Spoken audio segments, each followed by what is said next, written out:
hoy con el doctor Tristán Carbucia, quien es director jurídico de la CICSARRIL y superintendente en funciones. Con él vamos a tratar amplios temas de actualidad, temas que nos interesan a todos, al sector profesional que tiene que ver con el asunto, como son los médicos, al sector obrero, al sector productivo nacional, con todo. A todos nos interesa este tema. Buenos días, Tristán Carbucia, que ustedes saben que es común que Tristán esté con nosotros, aunque hizo una pausa un poquito larga, pero aquí lo... Bueno, muy buenos días a ustedes, ¿verdad?, por el espacio. Y usted sabe que siempre volver aquí es como volver a casa. Agradezco siempre la cortesía y la deferencia que siempre han mostrado con mis intervenciones y el interés que siempre han manifestado en que podamos compartir ideas y que podamos compartir sobre los temas de actualidad. Agradezco la oportunidad. Bien, Tristán, tenemos un tema que está caliente. Calientísimo, pese a que uno de los órganos más importantes ya se puso de acuerdo con el Consejo, que fueron los médicos. Ya los médicos se pusieron de acuerdo y quiero que se sepa que es uno de los sectores de mayor influencia que tiene en este tema. Pero se ha producido un intercambio de opiniones que que necesitan ser aclaradas para el pueblo llano, Tristán. Dale. Sí, bueno, el miércoles de la semana pasada, hoy justamente hace una semana, yo fui testigo, digamos, de unas declaraciones que hizo el comunicador Ricardo Nieves en su programa de radio en la emisora Rumba y también en su programa de YouTube, El Café, me parece.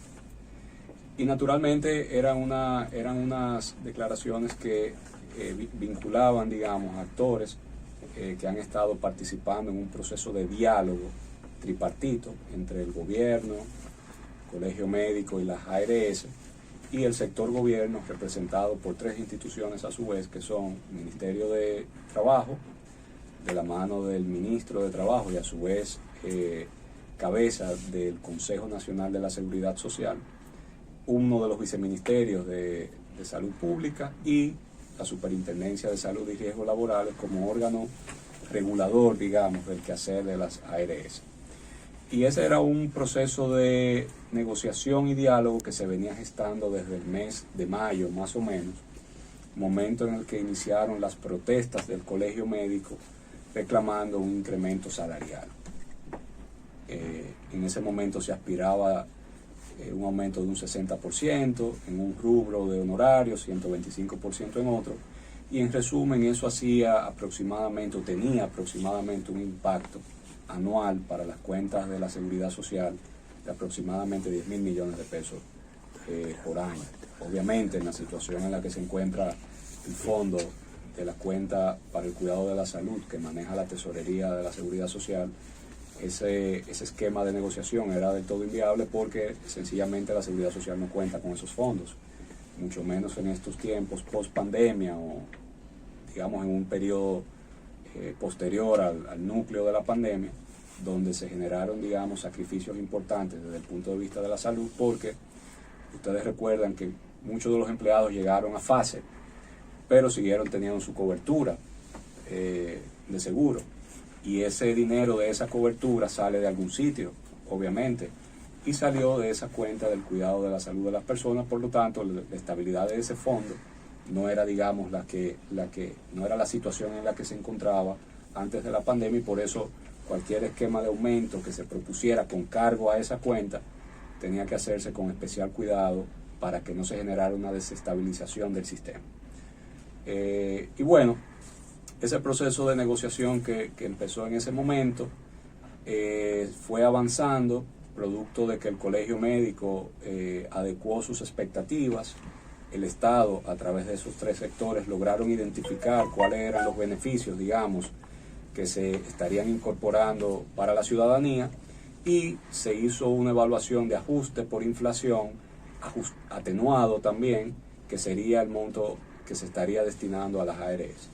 Es importante hacer notar aquí, quizás desde esta parte inicial de nuestro diálogo, que toda y cada una de las intervenciones del sector gobierno, del Estado, estuvieron enfocados primordialmente, obviamente a generar consenso, pero primordialmente a traer beneficios a la ciudadanía, responder, digamos, una situación de deuda histórica que tiene el Estado con sectores de pacientes y de afiliados, y naturalmente que ese acuerdo implicara una estabilización, que el fondo se mantuviera en un escenario de estabilidad. Dicho eso, y voy ahora de nuevo al tema del comentario, en ese comentario se hizo, digamos, una especie de imputación, si se quiere, a nuestro modo de ver, que no responde a la verdad, no responde al sentido estricto de la verdad, siendo plenamente honesto, pero que en modo alguno nosotros entendemos que nosotros estamos seguros que no se hizo con ninguna mala intención, por tratarse de quien se trata, digamos. Si hubiera sido quizás otro perfil de comunicador, estuviéramos asumiendo otro tipo de actitudes y de estrategias jurídicas, si se quiere, pero al tratarse de Ricardo, nosotros sabemos que lo que ha sido es un error involuntario, quizás ha sido sorprendido en su buena fe. Y sobre esos comentarios que se hicieron, que se multiplicaron masivamente y se hicieron viral, como se dice ahora, sobre todo aquí en San Pedro de Macorís. Hasta te tiraron una cananita, tío. Donde desafortunadamente, obviamente, sin haber cuestionado el porqué del comentario, se me imputaron una serie de cosas falsas, absolutamente falsas. Es importante hacer notar algunos aspectos que tienen que quedar claros para que el juicio de la audiencia pueda estar mejor formado. El proceso de revisión que se ha estado haciendo desde mayo no se ha hecho con ningún tipo de ocultamiento, es un proceso que viene asumiendo su ritmo natural. Poner a las partes de acuerdo no es un ejercicio sencillo, no es un ejercicio que se pueda hacer de un día para otro. Generar, digamos, las notas técnicas de los beneficios que se van a incorporar tampoco se hace de un día para otro, lo que sugiere que la Superintendencia de Salud y Riesgos Laborales tiene meses trabajando en los esquemas de costeo, es decir, qué le va a costar a la cuenta del cuidado de la salud, los beneficios que se van a incorporar, cuáles son las condiciones de dispersación de esos beneficios, a quiénes y bajo qué condiciones se van a ofrecer esos beneficios. Eso no se hace de un día para otro, eso toma tiempo. Y ese tiempo sugiere que, contrario a lo que se ha afirmado, no fue un proceso de acechanza, ni fue un proceso de premeditación, aprovechando la ausencia del doctor Jesús Félix, sino que fue un proceso que se vino consumando inicialmente con la presencia del doctor Jesús, y luego se fue completando o se fue, digamos, definiendo lo que era la parte, digamos, prefinal de lo que pudo haber sido una resolución que todavía no se ha producido y que por tanto resultaba también prematuro afirmar que se iban a hacer cosas que no habían sido aprobados, que no habían sido discutidos por el tripartidismo del Consejo Nacional de la Seguridad Social. Y debe quedar claro, digamos, como primera aproximación, de que no se ha tratado de un proceso de acechanza, sino de un proceso que se viene trabajando desde mayo por todos los sectores, el colegio médico, las ARS y el gobierno.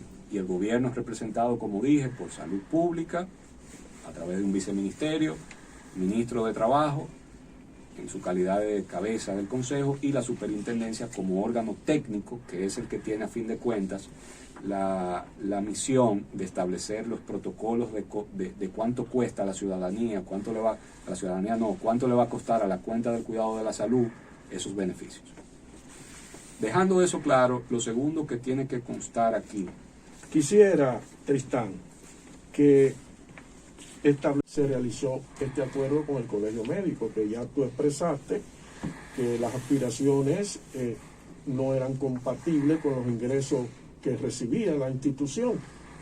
Sí, le explico. Mire, cuando se va a hacer un ajuste, se tienen que generar, digamos, consensos en diferentes órganos de la seguridad social.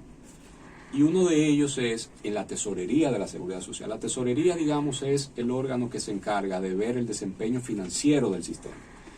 Y es importante que aquí quede claro que la Superintendencia de Salud y Riesgos Laborales no gestiona, digamos, la parte financiera del Fondo del Cuidado de la Salud, no tiene cuenta bancaria donde recibe fondos de cuidado de la salud ni nada de eso. Eso lo hace la tesorería, como un órgano independiente, encabezado por otro funcionario que no es el doctor Félix Iglesias, ni yo, ni nadie de la CISARRIB.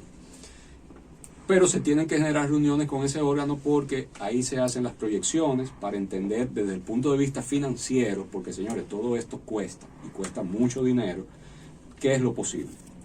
Cuando el Colegio Médico presenta su propuesta de incremento, y nosotros vemos que tiene una estimación de cerca de 10.000 millones de pesos al mes, uno lo que hace es ir a la tesorería a entender de qué podemos disponer para este aumento. Es tan sencillo como eso. Y de lo que se puede disponer para este aumento está asociado al desempeño del fondo, de la cuenta del cuidado de la salud, cuáles son las estimaciones de ingresos que se van a tener en el corto, mediano y largo plazo, ¿verdad? Cuáles son, digamos, las fuentes de ingresos adicionales que se pudieran estimar. Por ejemplo, si se aumentan los honorarios del sector público, va a recibir más ingresos. Si se hace un aumento de salarios en el sector privado, se recibe mayor nivel de ingresos, y esas son cosas que se ponderan para luego llegar a un número. Se hizo ese ejercicio, obviamente, eso se lo he contado en un minuto, pero eso es un ejercicio de días y de semanas de trabajo, y de estudios técnicos, estudios financieros, proyecciones, simuladores, etc. Cuando se llega al número, que en este caso es un número que rondaba los 140, 150 pesos de per cápita, digamos, entonces ahí el Estado vuelve y se reúne y dice, de este dinero, que es el estimado, digamos, del que se puede disponer para este proceso de negociación, tienen que salir los beneficios de la ciudadanía, los honorarios del colegio médico y el ajuste por inflación. Es así. Siempre dejando claro que el beneficio por la ciudadanía, el beneficio para la ciudadanía en la inclusión de nuevas coberturas es una condición sine qua non. Si no, el Estado sencillamente no participa. Fue una de las condiciones que pusimos nosotros de entrada. Y fue una de las recomendaciones que muy inicialmente propuso el doctor Jesús, de que obviamente sin beneficios, no haría sentido que el Estado participe, porque lo que parecería es que se está dividiendo entre honorario médico y ARES y la ciudadanía sin derivar ningún valor inmediato. De manera que ese fue el análisis. Lo segundo que es importante dejar claro es de dónde estaría saliendo ese dinero, porque en la comunicación, en el comunicado del periodista, decía que eso iba a incrementar la cotización de las personas y que las personas iban a tener que aportar más dinero. Y eso no es, que iban a tener que aportar los 150, y eso no es así. Eso no es así, señores. Ese dinero sale de la cuenta del cuidado de la salud de las personas, que se entrega y se dispersa a los actores de manera periódica. La ciudadanía no va a tener que poner dinero para eso. No va a tener que poner dinero para eso. De manera que ese era uno de los segundos asuntos que resultaba de alguna manera contradictorio, porque está claro, siempre ha sido así. Y luego el aspecto de la supuesta contrarreforma, de que esto representa una contrarreforma, mire, eso habría que entender a qué se refiere el término contrarreforma, porque eso es un término no definido, que cada quien le puede dar una interpretación, pero lo que yo le puedo asegurar a ustedes, sin ningún espacio a dudas, es que lo que se está haciendo aquí es un mandato de la ley. El artículo 169 de la ley 87 dice que hay que revisar y ajustar anualmente, no cada 2 años ni cada 3 años, anualmente.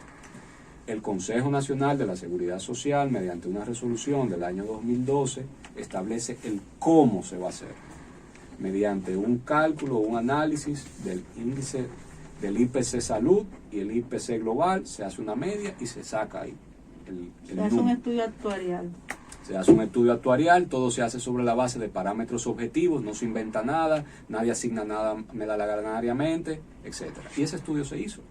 Y el resultado al que llegó es que por ajuste de inflación se debía reconocer a las ARS 134 pesos.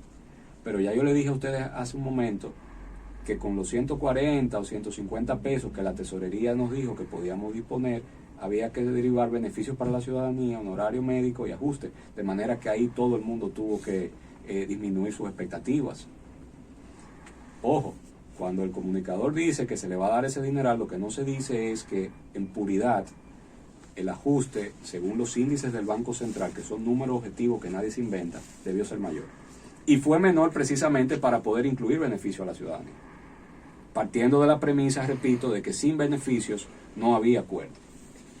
Y cuando usted lo analiza de esta manera, usted se da cuenta de que ahí no hay ninguna trama. Todo lo contrario, ahí lo que el Estado está empujando para que la ciudadanía tenga mayor acceso a asuntos que son fundamentales para el cuidado de su salud, especialmente en asuntos en temas de alto costo. Porque las propuestas que se hicieron están enfocadas en mitigar los desafíos de enfermedades cuyo tratamiento conllevan alto costo. Y miren, no hay una supuesta contrarreforma, eso es falso, eso no es correcto, no es preciso decir. Porque primero lo que se está haciendo responde a un mandato legal de la ley 87. Y usted me podrá decir, bueno, la ley se está modificando, sí se está modificando, pero que se esté modificando no nos dice a nosotros cuándo saldrá una nueva ley, pero tampoco nos impide a nosotros no cumplir con ese voto legal. Y hay una decisión del Consejo. Históricamente, señores, esto se ha hecho recurrentemente. Esto no es nada nuevo, no lo estamos haciendo nosotros porque acabamos de llegar, no lo está haciendo la Seguridad Social en este gobierno porque está inventando, nada de eso, nada de eso. El que tiene experiencia en esta materia sabe que cada 2 años, como práctica, y en algunas ocasiones cada año, se revisa. ¿Y por qué se revisa? Bueno, porque los precios suben. Y el Estado tiene que garantizar que el servicio y el acceso a la salud se mantenga de una manera idónea, se mantenga de una manera óptima. Y una de las formas para lograr eso es verificando cómo va ese mecanismo de ajuste. Ocurrido. Y yo quiero dejar claro aquí, y esto ya es un tema muy mío personal, de que ese tipo de afirmaciones, aunque obviamente uno en el desempeño de una función pública está expuesto a esos cuestionamientos, a mí me habría gustado que quizás se genere una llamada de aclaración, porque cuando uno lo explica con parámetros totalmente objetivos, uno se da cuenta de que ahí realmente no había una trama, ni había una mafia, ni había una alineación con ningún sector. El único foco, digamos, repito, que ha mantenido el sector gobierno en el que está dentro del que está la superintendencia es garantizar la estabilidad financiera, que es un mandato legal, y derivar beneficios para la ciudadanía. Usted me dirá, ¿cuáles son los beneficios? La CISARRIL, dentro de su función de regulación, elabora notas técnicas de manera recurrente. A veces recibe de la Dirección de Defensa de los Afiliados propuestas de inclusión en el PDCS, recibe a veces de senadores, de diputados, de la ciudadanía, de sectores, recibe propuestas. Y esas propuestas se someten a un proceso de análisis actuarial, un análisis estadístico que determina la pertinencia o no, determina cuál es la población que beneficia o no, y determina cuál es el precio que de la cuenta del cuidado de la salud se tiene que pagar para poder asumir el beneficio o no. Y cuando salen esas notas técnicas tampoco se aprueba, se manda al Consejo Nacional de la Seguridad Social.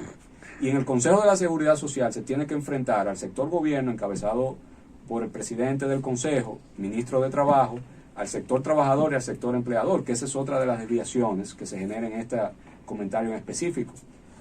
Si lo que se estaba gestando era una propuesta para degradar al sector trabajador, por ejemplo, el sector trabajador tiene poder de veto, puede bloquear en el Consejo que eso se apruebe. Es importante que quede claro que en el Consejo se aprueban por los 3 sectores de manera unánime: sector trabajador, sector empleador y el Estado. Si esos 3 sectores no se ponen de acuerdo, pues no se aprueba nada. De manera que el Estado no tiene forma y no tiene la posibilidad de pasar una resolución que sea de su único interés. Ahí se tienen que generar consenso, y el que ha participado en esas reuniones sabe que los debates ahí son debates importantes, son debates serios, y que hay refutaciones y que cuando no hay acuerdo se pone veto y se cierra la discusión. Entonces, en resumen, no hay un espacio esto es importante, no hay un solo espacio en el que la ciudadanía, en el que ningún comunicador, sin importar su prestigio, que Ricardo Nieves lo tiene y tiene mi admiración y respeto, pueda afirmar que la intervención de la superintendencia, y de manera muy específica la intervención mía, estuvo desviada del propósito de derivar beneficios para la ciudadanía, generar un acuerdo que haya sido, digamos, equilibrado entre los actores y de cumplir la ley.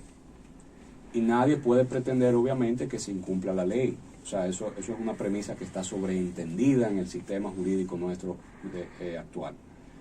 Entonces, no ha habido, señores, tampoco es cierto que haya habido una resolución. A lo que el comunicador ha tenido acceso es a un proyecto de resolución no sometida al escrutinio del tripartidismo. Es un proyecto, no definitivo, por cierto, en discusión y en germen, que se sometió de manera confidencial a la confidencialidad de las deliberaciones de ese debate, y por alguna manera y por alguna vía que no logro comprender todavía, alguien vulneró ese deber y esa obligación de confidencialidad y lo publicó. Y qué bueno, porque ahí tampoco se hace nada oculto. Qué bien que se haya hecho.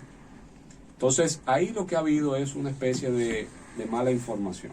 No malintencionada, yo no digo eso, pero que sí ha causado este revuelo que ustedes dicen, y que ha causado, digamos, un cuestionamiento sobre mi persona, que a mí en lo personal, confieso que dependiendo de quién venga, yo le pongo atención, y he notado en esta escalada mediática y por las redes, que se han hecho comentarios que no han sido, digamos, antecedidos de un análisis profundo de lo que se estaba diciendo.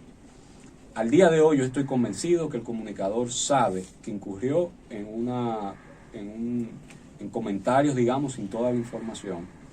En el día de ayer se produjo una entrevista con el ministro de Trabajo donde estos temas se aclararon, con el propio Ricardo. Nosotros hemos preparado comunicaciones que se habrán de circular explicando esto y fijando nuestra posición sobre ese parecer. Y nada, lo que nos corresponde es seguir trabajando con la fórmula de siempre, con la transparencia de siempre, con el mismo interés de siempre de beneficiar a los sectores que ameritan ser beneficiados, y asumiendo el rol de fiscalización que es el que tiene la superintendencia. La superintendencia no participa en el consejo.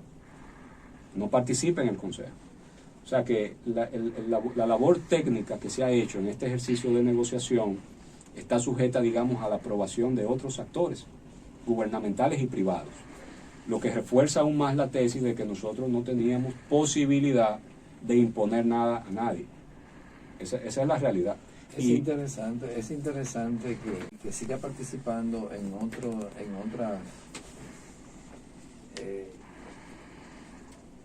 programas y en otras latitudes para que se pueda orientar a la comunidad y que sí se tenga una información correcta de las cosas, cómo pasaron, cómo están pasando, para que se aclare. Nosotros anteriormente estábamos participando en una entrevista con la doctora Mercedes Rodríguez, y cuando a la medida de su visita y su presentación le dije, ya habíamos despedido a Mercedes para que en realidad ya se había agotado parte de su presencia en el programa, pero le pedimos que se quedara porque ella en su momento fue parte de ese sector que se está debatiendo hoy sobre el proyecto que se está realizando, y queríamos que Mercedes se quedara presente para que emitiera su opinión, para que cuando veamos a Mercedes si hace cualquier tipo de intervención, sepamos que ella no... Le pedimos que se quedara en el programa para que participara con buenas intenciones. Cristán, resuelto el tema del colegio médico, que siempre ha sido el que ha tenido mayor difusión en los medios de comunicación, ¿qué otros temas quedan pendientes de aprobación? Bueno, mire algo, no es que ha habido aprobación de nada, ahora mismo no ha habido aprobación de nada, porque la aprobación la hace el Consejo.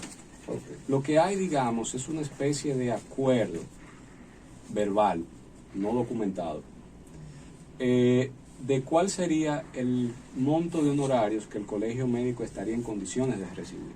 Nosotros pasamos de un escenario de 60%, 125% en otros rubros, que era la propuesta inicial, que generó las huelgas alrededor del mes de mayo, yo no sé si ustedes recuerdan, en contra de las ARS, y que eso representaba, repito, cerca de 10.000 millones de pesos para la cuenta del cuidado de la salud, y representaba 188 pesos más o menos de un per cápita, cuando ya yo les dije que para las tres cosas teníamos 140, 150. Pero bueno, pasó el tiempo, las expectativas se han ido adecuando. Ahora lo que nos queda es, partiendo de que esa propuesta que se ha aceptado verbalmente no cambie, porque también nuestra experiencia ya nos ha dicho que el colegio médico tiene posibilidad a veces de modificar pretensiones, que eso es legítimo, un ejercicio, digamos, democrático, eso es válido. Lo que nos quedaría ahora es terminar de identificar cuál sería el monto de ajuste por inflación y cuáles serían finalmente los beneficios que se estarían incorporando. Y digo finalmente porque la superintendencia ha presentado más de 8 o 10 beneficios de todo tipo.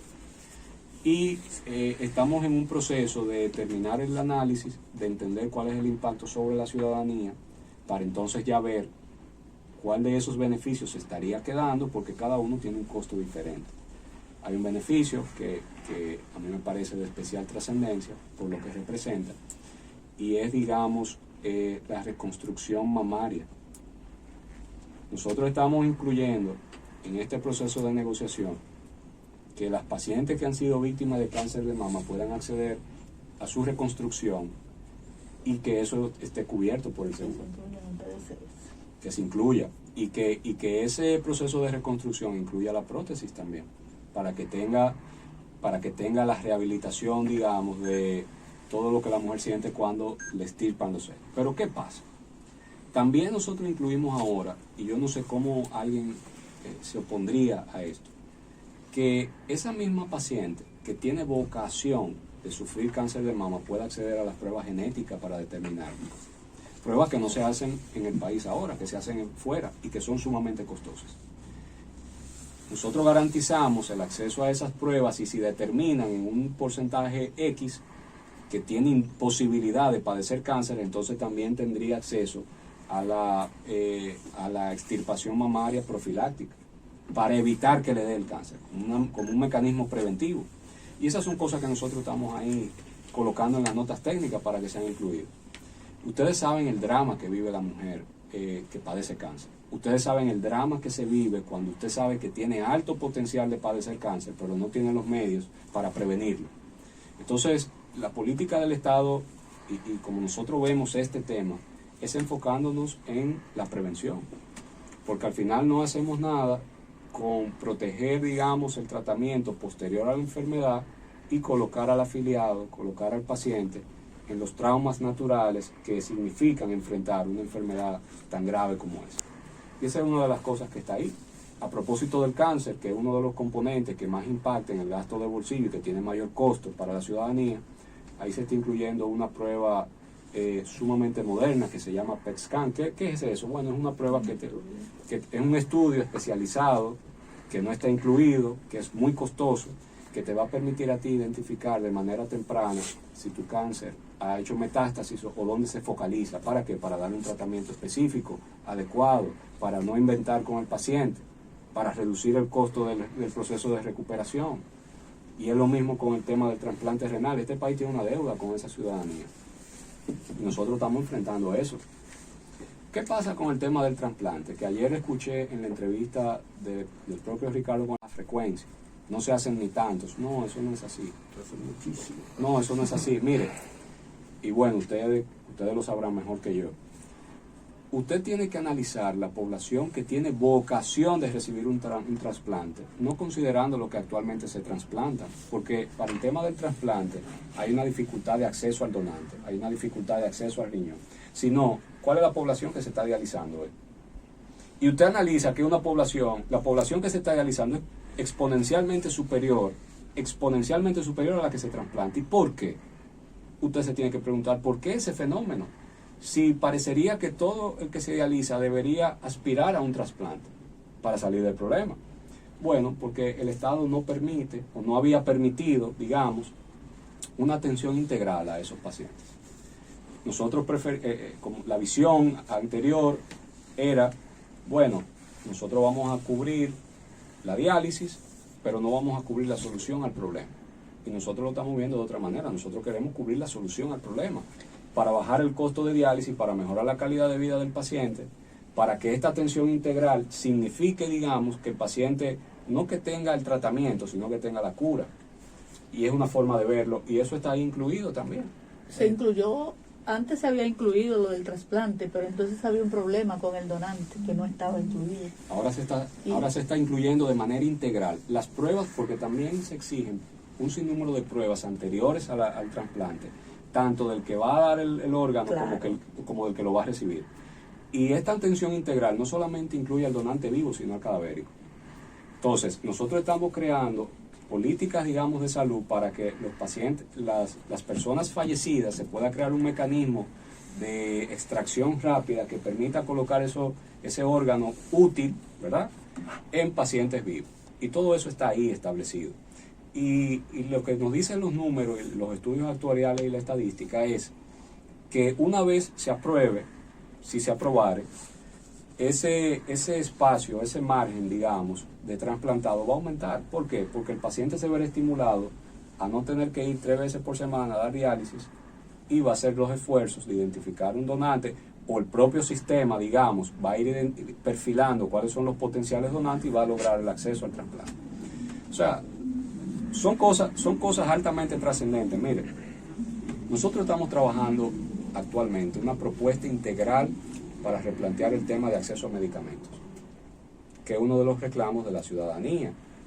La ciudadanía dice, bueno, yo tengo 8,000 pesos al año, y hay veces que esos 8,000 pesos son suficientes, pero cuando me dio una gripe, por ejemplo, fuerte, o me dio algo, esos 8,000, una infección fuerte, esos 8,000 pesos en los pacientes crónicos 8,000 pesos se van en un mes. En un mes.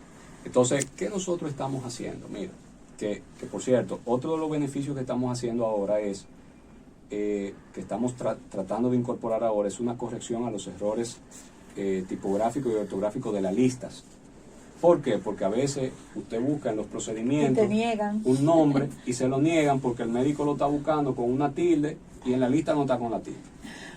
Y nosotros estamos tratando de resolver eso. Con el tema de la propuesta integral de medicamentos, yo creo que en el primer trimestre del año que viene, nosotros vamos a tener una propuesta que incluya, a someter a vistas públicas, obviamente, que incluya precios de referencia de medicamentos, considerando el tema molecular, cobertura de medicamentos que tienen compuestos combinados. Estamos evaluando un incremento en la cobertura de 8,000 pesos a más dinero, que sea más, y obviamente todo eso se tiene que hacer integral, porque la experiencia anterior en el aumento que se produjo, a mi modo de ver, no se tradujo al 100% en beneficio para la ciudadanía, porque cuando se colocó los 8,000 pesos, entonces eso generó una espiral inflacionaria. Y la farmacéutica y la farmacia incrementaron de inmediato los precios, y entonces el poder de adquisición del afiliado no se garantizó al 100%, digamos. Entonces, para nosotros evitar ahora que si se aumentan 4,000 pesos y se lleva de 8 a 12,000 pesos, no se genere esa inflación, digamos, que no beneficia a la farmacéutica y a las farmacias, sino al afiliado, entonces nosotros tenemos que hacer todas las demás iniciativas para ver de manera integral y estructural el aspecto del medicamento. Y esas son cosas que están ahí. Hay algo en los países desarrollados donde se hace un referimiento social y una atención de salud como debe hacerse. A mí me preocupa mucho si no existe, que debería buscar la forma de que tanto, y eso disminuye una gran cantidad, de que los pacientes lleguen a casos mayores. ¿Qué significa esto? Si una paciente, como tú dijiste ahorita, tiene tendencia a hacer cáncer de mama por su genética y por su característica, si se hacen como se hacen en países que son socializados y la salud es obligatoria, pero Así se puede evitar el seguro, se puede evitar el Estado, gastos innecesarios, donde se pueden prevenir las enfermedades. Si pacientes van con una frecuencia a hacerse una revisión de salud una vez al año o cada 6 meses, se pueden detectar a tiempo los factores y el riesgo de todas esas enfermedades. Todas esas enfermedades se pueden prevenir. Donde yo me formé, donde yo estudié, se hacían todos los años, o se hacen todos los años todavía, se ingresan los pacientes a hacerle una semana un chequeo completo de todo su funcionamiento y del área de riesgo que tienen para hacer enfermedades, principalmente enfermedades de cáncer, enfermedades degenerativas, enfermedades que pueden llevarte a hacer una insuficiencia renal. Y todo eso se puede prevenir con anticipación. Que en vez de buscarlo, tú hablando, yo me lo pensaba y decía, almacenando. No, porque se va pensando en cómo gastar el dinero y cómo distribuir el dinero, donde nosotros podemos evitar la forma de que los pacientes se enfermen y no lleguen a ese estado, porque todo eso se puede prevenir. Cuando tú haces un PET scan, ya tú lo que estás haciendo es confirmando que una enfermedad ya está haciendo sus estragos, y eso cuesta dinero. Como cuando ingresamos un paciente y le hacemos una evaluación de una mama, le hacemos una consulta, le hacemos un chequeo de mama y nosotros ya lo clasificábamos por categoría. Cuando tú tienes una madre o una abuela que hizo un cáncer de mama y lo hizo a los 34 años, ya esa paciente tú la clasificabas con un 500 de alto riesgo, y tú cogías y le decías, bueno, 10 años antes de tú cumplir los 34, a los 24 te vamos a comenzar a revisar años tras años o cada 6 meses, de acuerdo a cómo te encontremos, y vamos a evitar de que tú hagas eso.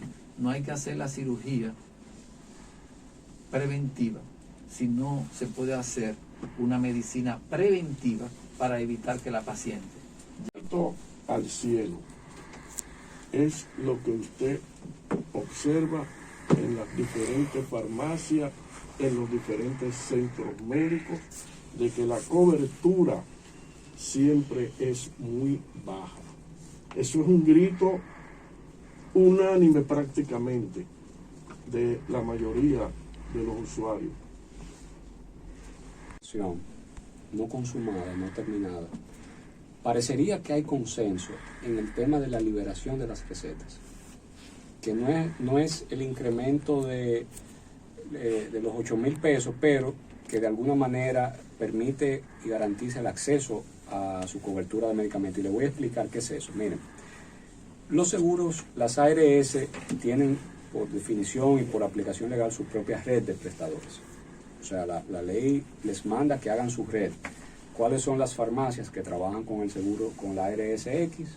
¿Cuáles son las clínicas, los médicos que trabajan con la ARSX? Ha estado ocurriendo en la actualidad que si yo soy Tristán Carbucia y tengo el seguro, soy afiliado a la ARSA, y de repente voy a un médico que no está afiliado a la ARSA y ese médico me indica unos medicamentos, cuando yo voy a la farmacia con esa receta de ese médico que no está afiliado a mi ARS, la ARS no me da cobertura de los medicamentos.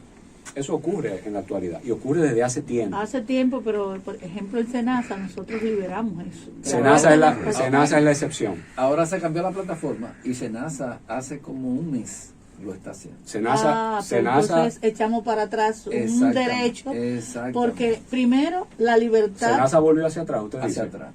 Eso volvió hacia atrás, no, si no lo implementó. ¿Por qué? Yo no tengo afiliación de seguro médico de ninguna índole. Entonces, cuando van todos los pacientes asegurados donde mí, yo tengo que decir, ahora tiene usted que buscar un médico y a llevar su carnet de seguro, porque hay médicos que te prefieren a ti como su médico y tú tienes que hacerle sus prescripciones y tienes que hacerle todas las cosas. En nuestra gestión superamos esa situación, pero esa situación y se está fue dando en ahora. acuerdo de las sociedades especializadas Miren, y de los... Debe a ver si me pueden aclarar esto. Eso puede suceder con los médicos que no están afiliados a una No, hay médicos que no, Tiene impacto. que eso sea con todos. No, eso va a ser generalizado. Usted podrá ir a donde usted, que no tiene afiliación ni contrato con ningún médico, y si yo por mi preferencia porque usted es mi médico de cabecera, yo quiero donde usted y usted me prescribe un medicamento, ¿cómo es posible que si yo tengo si yo soy afiliado a una ARS, yo vaya a la farmacia y porque usted no tenga código, no me vayan a dispensar el medicamento? Eso ya, afortunadamente, es una de las cosas que van a quedar, digamos, ya abolidas a través de este proceso de negociación. Y hay otros compromisos, por ejemplo, ahí se están discutiendo compromisos en los que parecería que también tenemos acuerdo para generar estadística y explorar la forma de sustituir, digamos, los partos por cesárea por partos naturales. Y nosotros poder mitigar la estadística terrible que tenemos de que este es uno de los países del ya mundo. las mujeres no paren. Sí, exacto. Tenemos, por ejemplo, tenemos que ver ahí también, ahí hay uno de los compromisos que se gestan ahí, es para nosotros evitar la sobreprescripción de medicamentos y de analítica. ¿Qué pasa, señores? Yo voy donde dos médicos en el mismo día, me indican la misma analítica. Yo voy donde un médico y me indica un hemograma, y a los 3 días voy donde otro médico y me indica el mismo hemograma y yo me lo hago. ¿Y qué? Nadie piensa, ¿dónde va? ¿Quién asume ese costo de eso? Te voy a decir algo peor. O sea, el gasto de salud, uno de los indicadores del gasto de salud es en las analíticas. Te voy a decir Por algo la- peor. por la sobreprescripción. Los médicos super especialistas que estudiaron en no sé dónde, cuando va un paciente del interior a Santo Domingo, Sí, dice, no. no, yo quiero de nuevo De los tal- análisis. de tal sitio. Yo quiero de nuevo la sonografía. Hay un criterio, óigame, Que hizo el colegio médico en contra de una ARS en una semana, en contra de otra a la semana siguiente. Yo no sé si ustedes saben que un grupo de los sectores sindicales judicializaron el caso. Lo judicializaron.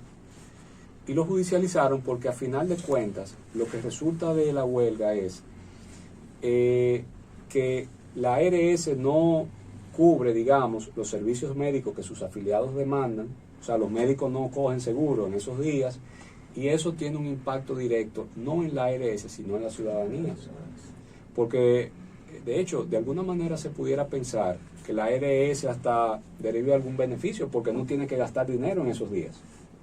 El dinero que sale de las ARS es el dinero que sale cuando ustedes demandan el servicio médico. Si en esa semana ustedes no demandan servicio médico, eso genera un ahorro. Entonces, el potencial negativo de esas huelgas no es en contra de la ARS, sino en contra de la afiliada, en contra de la ciudadanía. Y por eso nosotros hicimos nuestra intervención en ese momento, al igual que lo hicimos ahora, tratando de llamar a la cordura y la digamos, la prudencia y la proporcionalidad, porque ciertamente el Estado siempre ha tenido interés en atender a los actores, siempre y cuando haya disponibilidad de fondos y presupuestaria, y naturalmente nadie se siente bien, digamos, que en este proceso se afecten a los afiliados que nada tienen que ver, digamos, con, que son, digamos, la parte más vulnerable y es el centro, el afiliado es el centro de todo lo que usted hace en el sector salud. De manera que ahí radica el origen de estas conversaciones. Ahí en ese momento, en mayo, junio. No es algo que ha sido fortuito,